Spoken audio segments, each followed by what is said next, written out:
Hey, I'm all that in a bag of chips, and so is my character who turns 18 this month. February 2007, I started playing World of Warcraft, and I made this character my warrior who I've been maining since then. My warrior was the first character I ever created, and we've gone through so much together. I can tie specific moments or eras in my life to WoW and my warrior. They've been with me as I graduated, entered the workforce, as I got my first full-time job, as I transitioned into a career, as I moved out, as I was in and out of relationships, and through high points and lows in my life. I've celebrated birthdays and holidays exclusively in-game, and I've made so many friends, and even more enemies. So I want to take a trip down memory lane and talk about when I started playing WoW and some fun stories that have happened along the way. Costreams TV is the one who actually got me into WoW. He had been playing for a while and suggested I give it a shot. I had seen a friend play what I think timeline-wise would have actually been the beta of WoW, but I mostly watched cosplay, and as someone who was obsessed with Diablo 2, it was just natural to like what I saw in WoW. After a few weeks, I decided to give it a shot and spent a bit of time agonizing over what to play.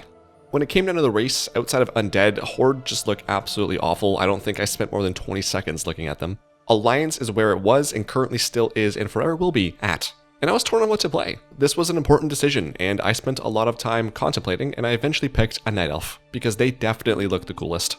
I also made my character a female because my thought was, and this is legitimately what my thought was, if I'm going to be looking at a butt all day while I play, it may as well be a woman's. Sound logic there, I think. When it came time to pick a class, I picked a warrior because it was the closest thing to a barbarian in Diablo 2 that I could find. But I don't know why I picked a warrior though, because I don't ever recall loving barbarians in Diablo 2. I know I played one heavily for a bit, but it wasn't necessarily my favorite. My mains in Diablo were always a sorceress, which would have been a mage in WoW, which, man, do I ever wish I could go back in time and pick them, because they have just never stopped being good. And I also mained a paladin, so I don't know why I went warrior. So I jumped into the game and immediately somehow missed the exclamation point above the first NPC you spawn in front of, and I played the game like I played Diablo 2, thinking that gear and experience was from killing mobs and from vendoring loot. I did this up until about level 20. I somehow made my way to Wetlands when I decided to stop playing because this game sucks.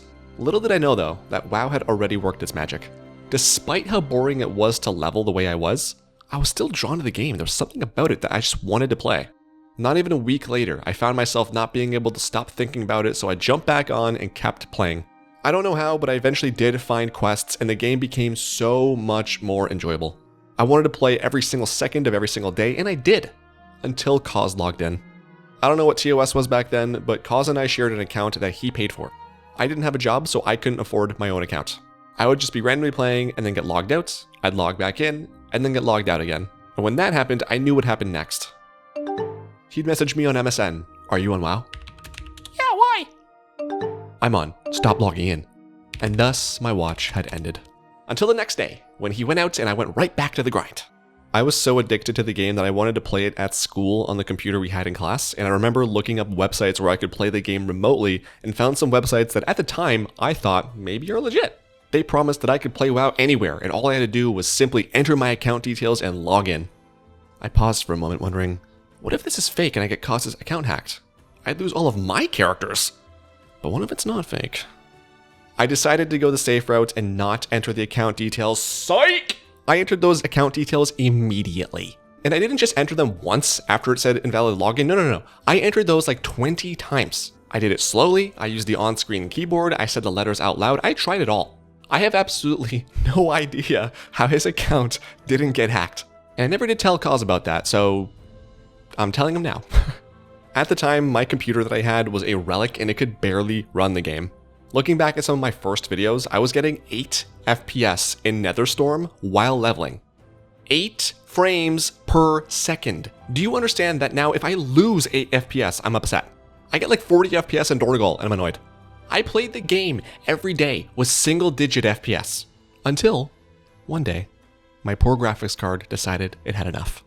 My screen started to look like an RGB keyboard more and more until one day, it died altogether. If we could just have a moment of silence, please, for that computer. Thank you.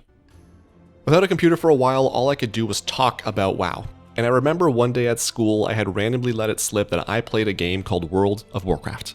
At the time, consoles were the rage, and almost nobody I knew played computer games, let alone cared about spending any time on a computer.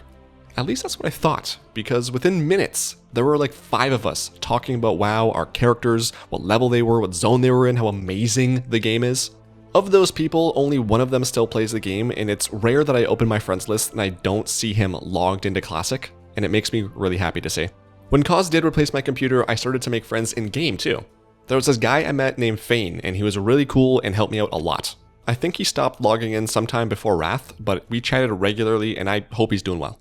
Fane had the WoW Atlas, which was a physical book that had a whole bunch of information in it, such as what level each zone was, mobs you'd find there, and just a bunch of information about WoW.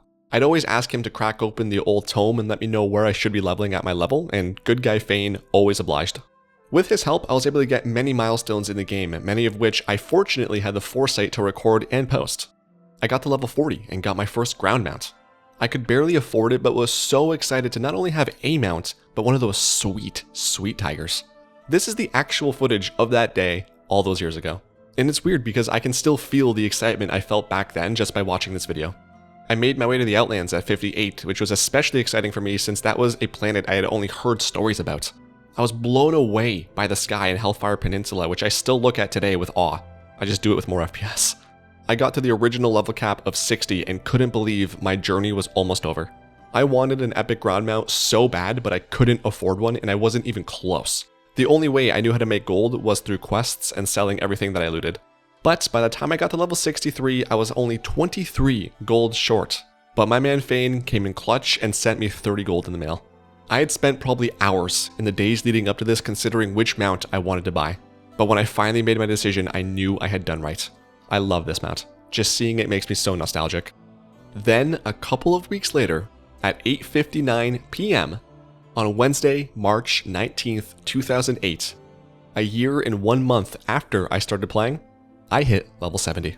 When I checked my time played the following evening, I was at 19 days, 6 hours, and 55 minutes, which is a distant memory now that I look at the 508 days I have on him today. In fact, I have more time on my character at level 80 today than I did then. I got my 60% flying mount the same night and eagerly started working towards getting the next upgrade for 280%. It feels much longer when I look back at it, but it was only a little over 4 months later that I did that.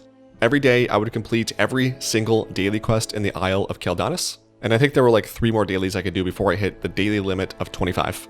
I sold everything I looted that I could, and on Saturday, July 26th, 2008, I spent my entire 5,200 gold fortune on my epic flying. I've never forgotten this grind, and I've never forgotten how happy I was to have earned that gold, though tedious it may have been. And whenever I loot my sold auctions these days, and I make even a couple thousand gold, let alone tens of thousands sometimes, I always laugh and think about how jealous me from 2008 would have been that I could buy epic flying multiple times over and still have gold left over. Once I got to max level, I tried dungeons here and there, but they were really hard and no one wanted to invite me. I had no idea how to play a warrior. I still had auto attack bound to my 1 key. I sundered mobs to 5 stacks before I did my rotation, and I had awful gear, so I performed poorly, and also people in general didn't want to invite someone who didn't know the dungeon. This was back in the days of Ventrilo, and my friend Chris had a server at the time that we would all hang out in. He played a Horde Warlock on a different server, and all he did was Battlegrounds. He made it sound so fun that I eventually started queuing myself and quickly fell in love with it. I'm so sad I got rid of those old videos because we would sit and vent all day and just talk about how we're owning in Alterac Valley while the other guys played Counter-Strike Source. We would assemble to watch the latest Athene video the moment he posted it, or talk about the funny stuff we saw on Happy Tree Friends. I absolutely loved the progression in gearing myself in Season 1 Gladiator gear, and then moving into merciless Gladiator Season 2, before I hesitantly jumped into Arena and tried to earn my Vengeful Gladiator Season 3 gear. Near the end of BC is when I tried to get into PvE more. I was in a guild named Cult of Wednesday that was doing some casual Karazhan runs on the weekend. I joined them on one run and fell in love with the raid. I was amazed by its scale, the variety of bosses, and the fact that this had 10 people in it. I had never done PvE content with more than 4 other people in my group. We only ever got about halfway done, and we tried Zul'Aman once I think, and wiped on the first boss a bunch before people left. But I was hooked. I wanted more, I wanted gear. I wanted to see the rest of the raid, and I wanted to beat the last boss. And now that I had mastered playing a warrior in PvP, the next logical step was for me to apply to the best raiding guild on Kael'thas at the time. OOB. These guys were legit. They were the only guild that ever entered Summel Plateau, I think. They had seen Illidan Stormrage be defeated by their hand. And they needed me. I applied on their website full of bravado and explained why I would be a good fit for their roster. A few days later, one of their officers reached out. He said that they hadn't ever seen an applicant like me before, that I was the piece that they were missing, and that with my contributions, we would head into Wrath of the Lich King ready to conquer. And then I snapped back to reality. Oh, there goes gravity. And what he really said was that they're passing on my application. Damn, what a fool. My search for a guild continued, and I found the guild I would call home for the first half of Wrath of the Lich King, Entente of Heroes, led by a human warlock named Alan Keyes. I'm sure it was that Alan Keyes. Wrath is when I actually started to get bored of PvP and found Arena to not be that much fun. I started gravitating towards PvE content, and with content creators like TankSpot making raid guides, I was more intrigued than ever. This is when I started making my own guides actually, which are terrible and are often filled with silence because I'm waiting for a mechanic to happen so I can talk about it. Somehow these videos made a resurgence when Wrath Classic came out and people didn't roast me in the comments, so that was nice. But with Entente, we headed into raids and had a blast. The evenings spent farming or progressing in Naxxramas are another fond memory. So many lively characters, so many fun conversations, and so much in general. It was in this guild that I learned the basics of raid leading and started my own raids, going for the Undying title. And if you want to hear the heartbreaking story of what happened to me with that title, you can watch the video linked at the top of the screen now. I met one of my best friends in game at the time in that guild. He played a Draenei shaman named Aliora. Once we started talking, we became quick friends and started doing everything together. From Glory of the Hero to grinding Arena. It was pretty common that if both of us were online, we were grouped up and playing together. I lost touch with him when I stopped playing the first time around, and I don't know what happened to him after that. A couple times a year, I'll search him up on the Armory and see if any of the shamans have achievement dates that match mine. I haven't found him yet though, but that dude was awesome and I'd love to hear what he's been up to since we last spoke. Wrath is when I fell in love with raiding, and after a certain point, the guild I was in just wasn't doing it for me. I didn't just want to maybe raid a couple times a week if enough people showed up and maybe kill some bosses, or maybe not. I wanted to play with the tryhards, the people that got mad when we wiped, the people that lived to raid. I knew I couldn't get into Oob, so I checked what other guilds I could get into. I applied to a bunch, including the guild that would eventually accept me, just barely. They were called Birthright, and all I remember from my application is saying something that makes me physically cringe just remembering it. I said, I don't raid because I want to. I raid because it's my birthright! Despite that, they gave me a shot, and wow, what a difference. These were pro gamers, and I went from being the big fish in a small pond to a small fish in a big pond. But playing in that guild forced me to do better, and if Entente of Heroes is where I fell in love with raiding, Birthright is where I fell in love with progression raiding. This was the guild I spent the most time with in Ulduar, and I'll never forget the hot August night when we finally killed Yogg-Saron. We spent weeks on him. I can close my eyes to put myself right back into my bedroom with the door closed because I didn't want to disturb my parents, window open with the crickets chirping outside and a nice warm breeze coming into my bedroom, and praying every single night, please, Kaz, don't log in, please don't log in. I didn't stay in that guild for long though, because sometime after Trial of the Crusader but before Icecrown Citadel came out, I went from playing the game all day, every day, to playing less and less and less, and then not at all. I thought my journey in WoW had ended and I had finished playing. But little did I know that for many of us, we never quit WoW, we just take breaks. I wouldn't be gone for long though, as about a month after Cataclysm came out, my itch to play again was in full force. Kaz drove me to Best Buy and I bought Classic through Cataclysm as well as a 60-day game card because I didn't have a credit card yet. At this point, I had gotten a job and could afford my own account, which is what I did. But the name on the account wasn't my own. It was Kaz. I don't know how it works now, but back then you couldn't transfer characters to a different WoW account unless the first and last name matched on both accounts. On top of that, Blizzard wouldn't let you change the name of your account without legal documentation showing that you had actually changed your name in real life. It was a very stupid system, but overall a very small price to pay for my freedom. Fortunately though, I don't know when, but they did end up changing that. It was sometime within the last couple of years that I remembered changing my name on my account finally. But with that transfer complete, I was now my own man. I remember the first time I ever logged in on my own account, and the thing that made me the happiest was seeing Kaz online and knowing he would never ask, "Are you on WoW ever again?" And that is where I'll end this story.